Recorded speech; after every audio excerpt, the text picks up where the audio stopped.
Olá, meu nome é Gustavo e bem-vindo ao 21º episódio de Como Investir no Imobiliário a partir de REITs. Para começar, quero partilhar contigo que o meu dividend yield global do portfólio está nos 6,62%, sendo que o que estou a receber anualmente em dividendos são estes $289. E aqui o portfólio beta está nos 1,01, ou seja, quando olhamos para o risco sistemático está praticamente igual ao do mercado. Agora, a dividendos expectáveis, aqui a distribuição não está muito equilibrada, mas mensalmente estou a receber cerca de $24 em dividendos. Não é mau, mas para além do que eu estou a receber em dividendos, também temos a valorização, que neste momento não é muito elevada, mas é alguma coisa. O que acontece é que tenho um REIT que realmente está a ter um impacto muito negativo, neste caso é a Alexandria. A Alexandria neste momento está a ter um impacto, um prejuízo em termos de valores absolutos de menos 123 aproximadamente. O que aconteceu foi que, à medida que a mesma foi descendo, apesar do meu estudo indicar que a mesma por longo prazo poderá talvez subir, eu fui adquirindo, tendo quedas cada vez mais acentuadas. Aliás, eu consigo ver aqui o número de vezes que adquiri, portanto, adquiri 3 vezes. Quando eu adquiri uma maior quantidade foi quando chegou aos 73,9, porque eu considerei que estava num bom nível de suporte e por acaso esta aquisição até que não foi má. Ou seja, aqui o que está a ter um maior prejuízo é realmente quando atingiu os 122 e 116 e depois desceu muito mais abaixo. Por isso, nos 73,9 foi quando eu fiz uma maior aquisição, quando realmente pensava que, ok, este nível de suporte, existe uma maior probabilidade da mesma começar a subir a partir daqui. E o que aconteceu foi que a mesma subiu, ou seja, atingiu e continua a subir, até que neste momento está nos 81,26. Por isso, esta última posição até está a ter um impacto positivo, porque senão o prejuízo ainda seria superior. Mas sim, eu não quero ter mais posição à Alexandria devido a esta razão, mas só para saberes que eu não gosto apenas de partilhar as melhores posições, mas também as piores para teres uma noção global do portfólio, neste caso do de REITs. Entretanto, eu estive a ver a minha aquisição, aquela que poderia ser mais indicada para mim, por isso eu vou partilhar primeiro contigo aquela que será a minha aquisição, antes de partilhar as vossas sugestões, está bem? Aliás, eu antes de fazer a minha aquisição, eu vou comparar, por isso eu vou ver a minha posição primeiro, depois vejo as vossas, e se realmente considerar que a minha foi a melhor para o meu perfil de investidor e objetivos segundo o meu estudo, mas não quero dizer que seja, porque dependendo do teu perfil haverá outra que poderá ser melhor, mas para mim eu vou comparar e escolher aquela que irei considerar mais indicado, menos para os meus objetivos. Assim sendo, comecei por ver os REITs com maior captação de mercado, mas mais uma vez, não é por ter uma captação de mercado superior que realmente é uma boa oportunidade, porque podem estar sobrevalorizados, está bem? E também os dividendos que pagam podem não ser os suficientes, dependendo do objetivo de cada um. Depois, estive aqui no Seeking Alpha, a ver dentro dos top REITs, pelo menos aqueles que têm uma melhor classificação quantitativa, e em primeiro lugar temos HST e outros por aí fora. Agora, eu quis-me focar num em específico, ou seja, dentro dos setores, há aqui vários, e a categoria que eu decidi focar foi na saúde, está bem? Por isso o REIT que eu vou adquirir está entre estes. Agora eu utilizei o Seeking Alpha para pegar nesta categoria, portanto dentro da indústria relacionada com saúde, dentro dos REITs, mostrar-me quais são aqueles que têm a melhor classificação quantitativa.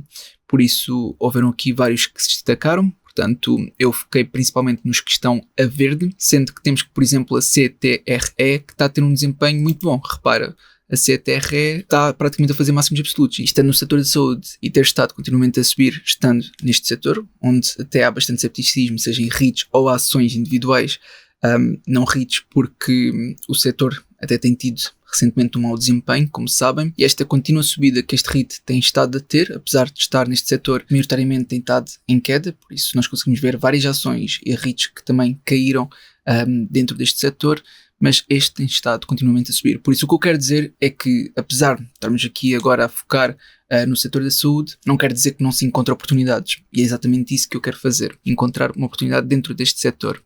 Portanto, eu estive a ver aqui outros e realmente aquele que eu tenho interesse, dentro daqueles que estão a verde que me chamam mais a atenção, é a Sila. A Sila, vou passar já à parte gráfica, podes ver que está praticamente a consolidar. Ou seja, se eu traçar aqui uma zona de consolidação a partir deste retângulo, conseguimos ver que ela tem estado a consolidar de volta destes valores. Ou seja, este será mais ou menos um intervalo que não tem saído muito daqui. Entendes? Por isso este é um intervalo que nós gostaríamos que rompesse para continuar a subir. Portanto, se eu traçar um nível de suporte, vou colocar nos mínimos absolutos, que parecem-me ser estes, está bem? Por isso eu espero que não deixe abaixo daqui, mas se entretanto a mesma descer até aqui, estamos a falar de um possível prejuízo de cerca de 17, 18%, ok? Portanto, é o prejuízo expectável caso a mesma caia acentuadamente. Mas a parte boa é que mesmo este REIT ter tido relatos inferiores ao esperado, portanto, quando olhamos para os earnings, conseguimos ver que foi uma surpresa negativa por 32%, que até é bastante. Anterior a este, também foi de 36,36% e aguentou-se bem, ok? Conseguimos ver esta queda, mas aqui ganhou suporte e agora está a consolidar nestes valores. Por isso também há pontos positivos que eu quero salientar, mas agora estamos na parte da análise técnica. No FM System está aqui um mix, ou seja, não sabemos exatamente se pode começar a subir a partir daqui ou descer. Eu vou também olhar para o Simple Moving Average, que tem-se cruzado várias vezes, por isso este indicador não nos vai ajudar muito. Olhando aqui para a Simple Moving Average, parece estar a querer cruzar para queda, mas depois vai cruzar novamente para subida, por isso está a consolidar, está praticamente estagnada nestes preços e não há muito que se possa fazer neste momento. Ou seja, a nível da análise técnica há muitos cruzamentos e por isso com este ruído todo em que simplesmente está a consolidar nestes valores, então a nível da análise técnica não há muito que se possa dizer. Mesmo a Exponential Moving Average com inputs de médio prazo, deixa-me só alterar para desenhar e tu entenderes, cruzou aqui e agora parece querer cruzar novamente. Só que se o preço está praticamente no mesmo intervalo, então não fará grande diferença. Portanto, eu vou ignorar a análise técnica, aqui não nos dá jeito nenhum e por isso vou passar para a parte fundamental. Em primeiro lugar, estamos a falar de um REIT que tem um dividend yield de 6,42%. 6,42% só para o teu conhecimento e comparando com o início que vimos há pouco, vai mais ou menos de encontro ao dividend yield global do portfólio, que é de 6,62%. É claro que é um bocadinho mais baixinho, mas vai mais ou menos de encontro ao mesmo. Ou seja, o impacto que vai ter não é muito negativo, porque vai mais ou menos de encontro. Agora, há aqui outros aspectos positivos que eu quero salientar, para além da classificação quantitativa, como é óbvio, mas antes disso também quero salientar que eles têm feito buybacks, ou seja, têm comprado as próprias ações da empresa.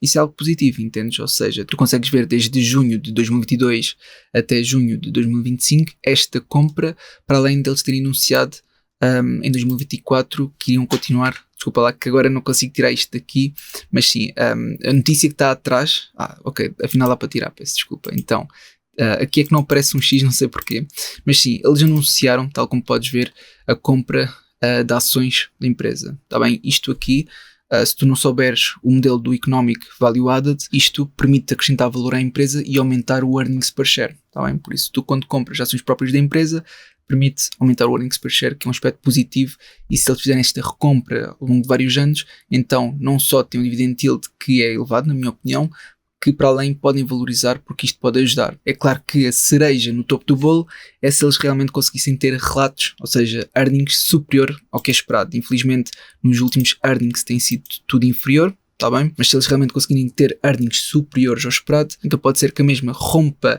este nível de resistência dentro desta área de consolidação e suba a partir daqui, o que seria ótimo, porque se eventualmente chegasse a estar onde foi o IPO, não tenho certeza se estes riscos que aqui estão é relativo ao IPO, não tenho certeza, mas pronto, se chegasse até aqui, estamos a falar de uma possível valorização de 374%, qualquer coisa por aí, o que era bastante surpreendente. Por isso acho que vale a pena ter aqui exposição, mas antes disso quero ver outras fontes, como é óbvio. Por isso, no Guru Focus dá uma classificação de 76 em 100, sendo que para a saúde financeira dão apenas de 5 em 10. Nós já vamos perceber o porquê, está bem? O quão lucrativa é a empresa dá uma classificação de 7 em 10, um aumento de 7 em 10, valor justo de 9 em 10, porque dizem que está subvalorizado por 4,74%. Aqui uma altura que acharam que estava mesmo muito, mas muito subvalorizado, portanto deve ter sido um erro de cálculos. E em termos de crescimento, um 3 em 10.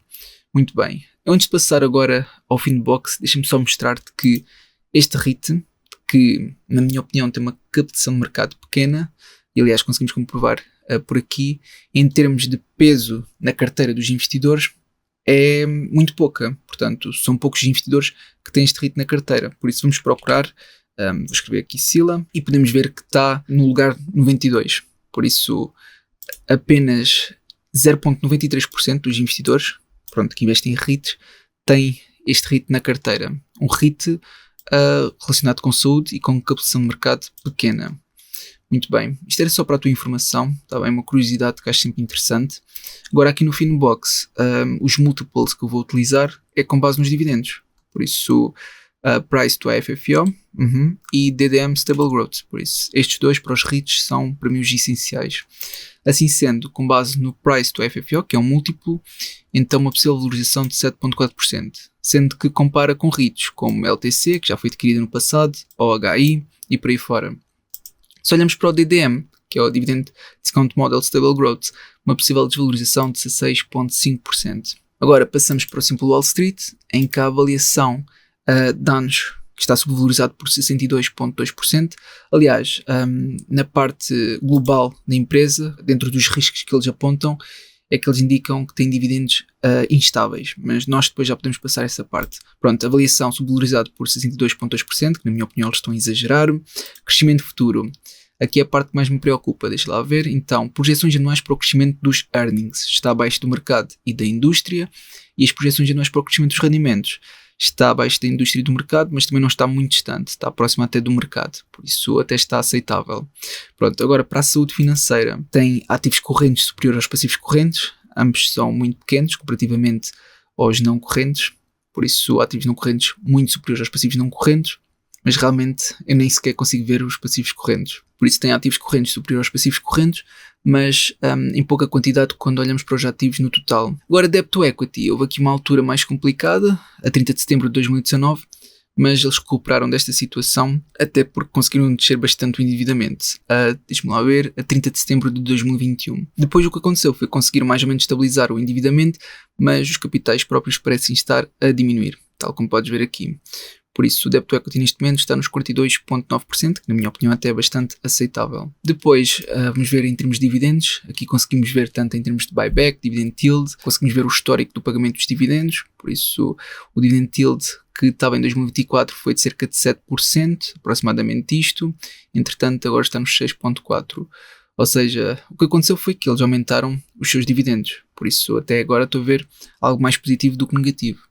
Ok, um dividend yield de 6,4%, em termos de buyback está nos 4,5%, por isso o yield total está na verdade nos 10,9%, isto é interessante, está bem? Porque nós não podemos contar apenas com o dividend yield, porque eles poderiam ter utilizado esse dinheiro para pagar aos acionistas e nesse caso seriam os 10,9% de dividend yield, mas como eles decidiram também fazer um buyback, que também atribui valor à empresa, então para os acionistas o yield total é os 10,9%. É bastante interessante, está bem?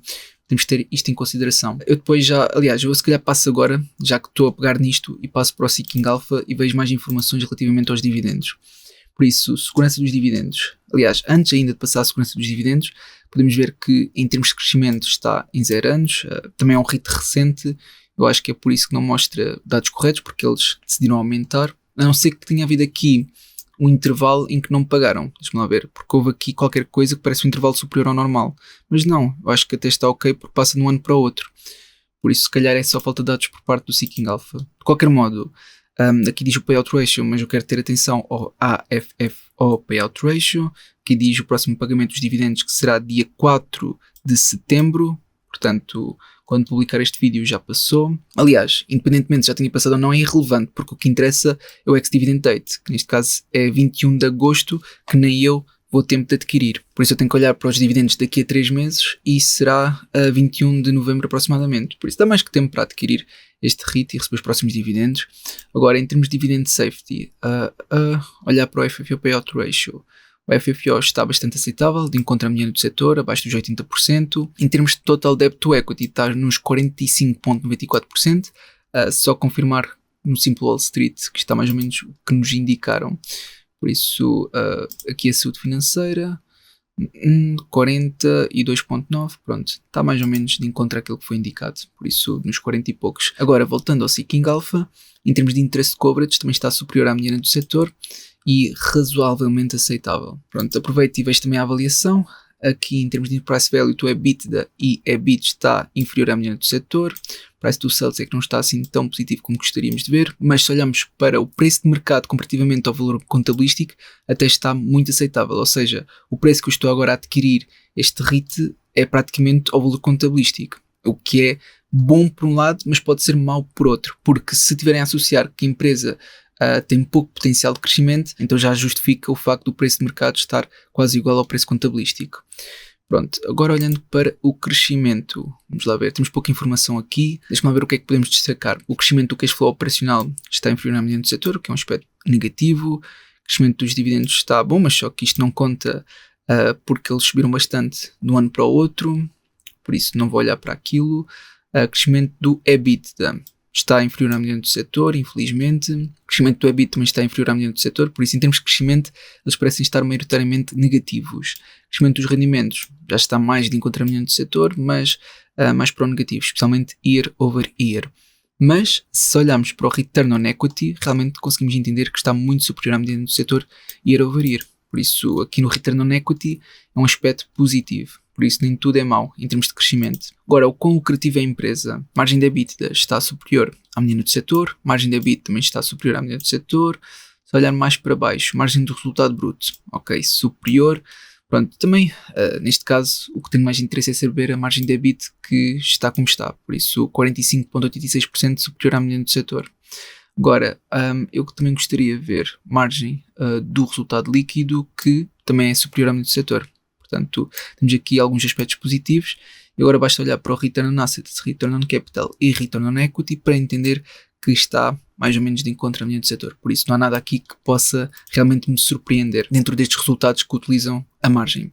Atenção, só para tu entenderes que quando se fala em margem é porque no rácio os rendimentos estão no dominador. Só para tu entenderes que é simples perceber esta parte da margem. Agora, voltando ao Simple Wall Street, estamos na parte dos dividendos, isto já foi visto, portanto disse que não vale a pena olhar para o payout ratio, queremos sim olhar para o FFO que já vimos, mas eu quero ver é compras e vendas por parte dos insiders e aqui não há qualquer informação. Se eu for aqui também não encontramos informação para a Sila, por isso compras e vendas por parte dos insiders não vemos, mas sabemos que a empresa em si comprou ações, portanto fez o tal programa de buyback. Agora no Stock Rover mostra uma margem de segurança de 18%, Value Score de 74%, Growth de 82%, Qualidade de 78%, Sentimento de 94%. Sendo que com base na classificação de analistas eu não consigo dizer se isto é mais um Strong Buy ou um Buy. Eu acho que a ponta está mais no Buy do que Strong Buy, mas pronto, está praticamente no meio entre as duas. Agora, no Alpha Spread não temos aqui informações infelizmente, por isso saltamos e passamos para o Stock Analysis. No Stock Analysis, com base na classificação apenas de 2 analistas, diz que é um Strong Buy. E com base na classificação também de 2 analistas, é mais um Buy do que um Hold. Sendo que o possível upside é de 13,18%. Agora no Market Watch, deixa-me lá ver o que é que temos no Market Watch na estimativa dos analistas, que neste momento temos 3 recomendações de compra. Agora, quais são as empresas? Não são muito conhecidas. Quer dizer, claro que tu conheces de certeza o BNP Paribas, mas os outros 2 provavelmente não deves conhecer. Mas sim, maioritariamente recomendação de compra neste momento, mas são apenas 3. Agora, no plano Pro do Investing.com, mostra que existe um possível downside de 9,4%, mas que a mesma está a ter um bom desempenho. Pelo menos segundo o plano Pro do Investing.com. É assim, eu também queria mostrar o meu ficheiro, não é? Identificar este REIT, mas houve aqui uma falha na importação de dados, por isso, aqui nas empresas comparáveis, o que é essencial para sabermos informação de qualidade. Aliás, eu se calhar consigo te mostrar a parte da qualidade da informação na página de saber da tesouraria líquida e aqui apontam que está em equilíbrio financeiro com margem de segurança. Em 2024 foi identificado que tinha um débito equity de 40,16% e consegues ver muitos outros rácios que eu aprendi na minha pós-graduação em análise financeira na cadeira de relatórios financeiros que podem ser muito úteis para identificar se esta empresa pode ou não ser indicada para ti, ok? Eu maioritariamente dou mais atenção ao Fund Money, que é o Working Capital, e o resultado é que tem sido positivo, ou seja, uma tesouraria líquida com margem de segurança, o que é saudável. Pronto, assim sendo, este é o meu estudo relativamente a esta empresa. Agora eu quero ver as vossas sugestões também são importantes e eu vou começar com o Diogo, que ele sugeriu a AHH. A AHH, nos máximos históricos, teve uma queda de 38,23%. No último ano, uma queda de 40,74%. Apesar de ter um dividend yield até bastante apelativo, de 7,69%, há aqui algumas coisas, por exemplo, na segurança dos dividendos, que não me agradam. Repara, tem um interest coverage de 0,99%, que está abaixo dos 1.82 da mediana do setor, ou seja, a mediana do setor já nem sequer é elevada, mas este REIT ainda consegue estar abaixo. Depois, aquilo que estraga completamente o REIT é ter um total de debt to equity tão elevado, 182,57%, enquanto a mediana do setor é apenas de 97,66%. Eu já nem sequer falo do IFFO, porque aqui até pode estar aceitável, mas este total debt to equity comparativamente à mediana do setor é demais. Por isso eu agradeço a tua sugestão, tem um dividend yield até bastante apelativo, mas eu vou descartar. Para além que, se olharmos para a classificação do Seeking Alpha na indústria que este REIT se insere, então ela está praticamente em último. Neste caso está em penúltimo. Depois a próxima sugestão foi aqui a HST. E atenção, quando vocês fazem uma sugestão, eu peço que seja apenas uma, porque se tiverem outra sugestão, façam no episódio seguinte, tá bem?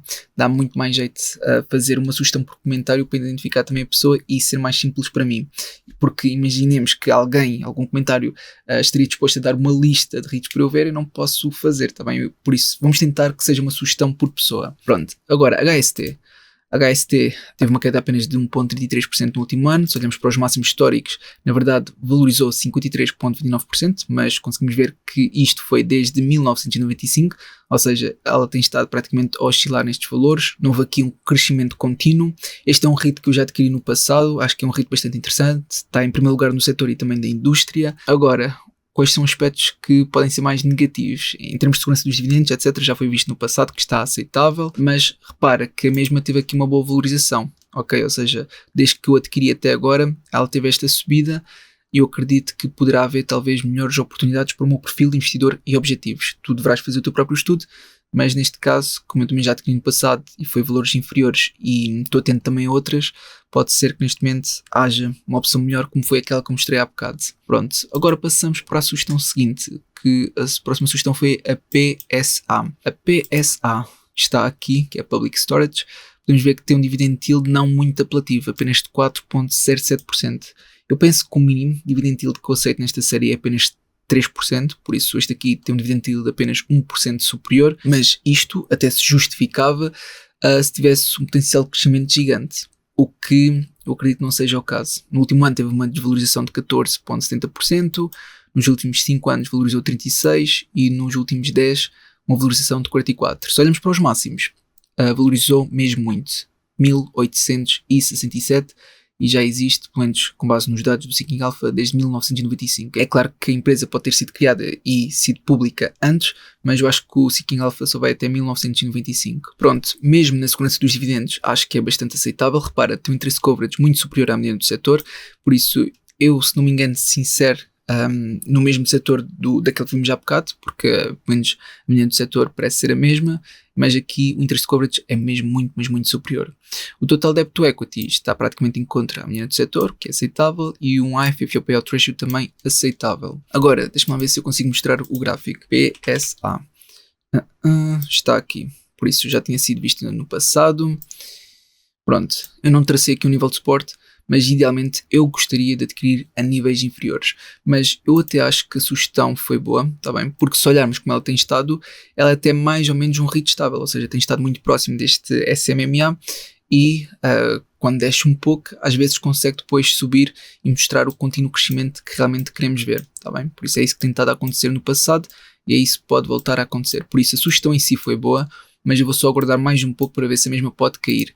Por isso, se a mesma cair mais ou menos até estes valores, nos 254, que seria uma queda adicional de, deixa-me lá ver quanto, uma queda adicional de cerca de 13%, mais ou menos por aqui, eu volto a ponderar porque este nível de suporte que tem vários mínimos e máximos relativos anteriores pode ser interessante. Eu não estou a dizer que a mesma vai atingir este preço, está bem, estes valores, mas se atingisse seria bom eu voltar a fazer um estudo para ponderar adquirir, porque a mesma é uma sugestão interessante e eu agradeço pela sugestão. Por isso, neste caso, Paula, que tu sugeriste este REIT, eu agradeço, foi uma boa sugestão. O favor que te peço é que se acompanhares este REIT e vires próximo destes valores que eu agora tracei, porque eu não tenho aqui um alerta de preço, então volta a comentar para eu voltar a fazer um estudo e ponderar adquirir. Agora, o próximo comentário, eu peguei na primeira sugestão, que foi o CCI, tá bem? Para, pronto, não percorrer a lista toda que vocês me dão, e por isso o CCI, o que é que mostra? Mostra que no último ano teve uma queda de cerca de 13%, nos últimos 10 anos uma valorização de 25% e nos máximos uma valorização de 657%. Agora paga apenas 4,29% em termos de dividend yield, não muito longe do REIT que vimos há pouco, mas o problema deste é relativamente à segurança dos dividendos, porque se reparares, o interest coverage está aceitável, está acima da média do setor, mas se olharmos para o total debt to equity não temos informações, mas o FFO payout ratio claramente ultrapassa os 90%. Por isso, não só está muito acima dos 90%, como ultrapassa a mediana do setor por muito, e ao estar nos 112%, eu pelo menos não estaria nada confortável a adquirir a mesma. Ou seja, existe aqui uma boa probabilidade, mais tarde ou mais cedo, da mesma cortar os seus dividendos, que já nem sequer são muito elevados.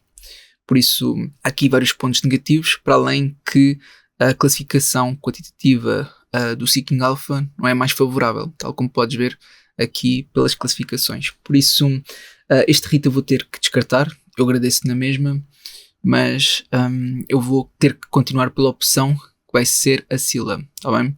Ou seja, aqui a Sila, que foi a minha principal escolha para este episódio, eu poderia ter mudado se visse que realmente alguma das sugestões poderia ter sido muito melhor. Aí eu não tenho clubes favoritos, eu escolho aquela que poderá ter talvez o melhor retorno para mim no longo prazo, mas neste caso acredito que possa ser a Sila. Assim sendo, vou passar à minha aquisição. Portanto, vou aqui a negociar, vou procurar por SILA, que é o ticker, e aqui está. Podemos ver que o mercado está aberto em dólares, cada uma está a valer 24,74, por isso eu vou aumentar até ter aproximadamente os $200, que o mais próximo são estes $197,92, e vou executar ao preço de mercado. Portanto, colocar ordem de compra e confirmar compra. Como é ordem de mercado e o mercado está aberto, vai ser rapidamente executado. Deixa-me lá ver se já tenho aqui no portfólio. Procurar por Sila. Está aqui. 8 posições, tal como podes ver, e começo com um prejuízo inicial de 15 cêntimos. Posso também ver aqui em transações, portanto 8 a 24,7383. Aliás, eu consigo copiar isto daqui, são 8, e agora vou adicionar no Track Your Dividends. Por isso o meu portfólio yield está nos 6,62% e talvez baixe 0,01% devido a esta aquisição. Mas sim, a ticker é Sila, aqui está, o número de ações são 8, aqui foi a 24,7383, add holding e exatamente baixou 0,01%. Já era de esperar devido a todas as aquisições que fiz, por isso o peso não seria muito significativo, mas o portfólio beta é que não esperava que descesse tanto, ou seja, baixou de 1,01 para 0,98. Isto acontece porque a mesma tem estado praticamente a consolidar, ou seja, não sai muito daquela margem, daquele intervalo que foi traçado, este aqui, e portanto pode estar relacionado porque tem um beta mais pequeno. Mas pronto, isto é tudo o que eu queria partilhar contigo. Eu realmente espero que tenha sido útil. Se foi, não esqueças de colocar um gosto para apoiar e até uma próxima.